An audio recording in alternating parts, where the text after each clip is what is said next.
अयोध्येतील राजकारणाला आजही मोठा इतिहास आहे। हनुमानगडी जवळच अयोध्येतील राजघराण्याचा राजवाडा आहे आणि या जुन्या इमारतीचं आजही जतन करण्यात आलंय। इथला राजघराण्याच्या वारशाची माहिती दिली आमचे प्रतिनिधी संदीप राजगोळकर यांनी। पाहूया।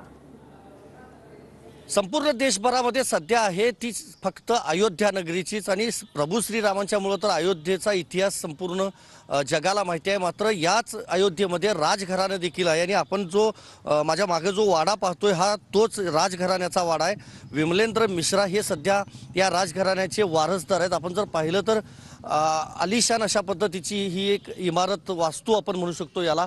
सुरुवातीला आपण जर पाहिलं तर वरती 1900 सालामध्ये हा क्लॉक टॉवर उभा करण्यात आला, म्हणजे बरोबर 123 वर्षांपूर्वी हा क्लॉक टॉवर उभा करण्यात आला। आणि त्यानंतर खाली जर आपण पाहिलं तर लक्ष्मीद्वार असं देखील या प्रवेशद्वाराला या ठिकाणी नाव देण्यात आलेलं आहे। आणि दोन्ही बाजूला जर आपण नजर टाकली तर बारीक जे शिल्पकाम आहे ते संपूर्ण या प्रवेशद्वारावर आपल्याला पाहायला मिळतं। आपण जर पाहिलं तर ही सगळी संपूर्ण जुनी इमारत आहे दोन्ही बाजूला नजर टाकली तर।